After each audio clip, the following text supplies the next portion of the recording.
Ya, akhirnya Riyadh, MBS ataupun Arab Saudi berjaya apa yang dihidamkan selama ini, iaitu rakan istimewa dari segi pertahanan dengan Amerika Syarikat, ataupun dalam kategori bahasa orang putih ini dikatakan major non-NATO ally, bersama-sama dengan 20 negara.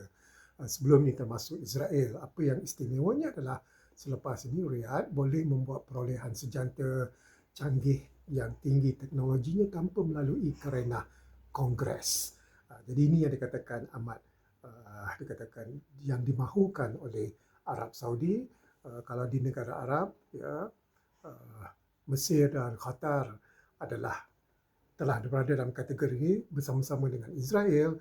Dan di ASEAN pula ada dua negara, iaitu Thailand dan juga Filipina, mempunyai status ini yang baik dengan Amerika Syarikat, dan Singapura pernah ditawarkan status major non-NATO ally ini, tetapi Singapura menolaknya kerana Perdana Menteri Singapura pada ketika itu mengatakan tidak mahu melukakan hati jiran-jiran Singapura seperti Malaysia, Indonesia dan juga Brunei. Bagus Singapura, tapi Singapura mempunyai persefahaman kerangka pertahanan yang agak istimewa juga dengan Amerika Syarikat.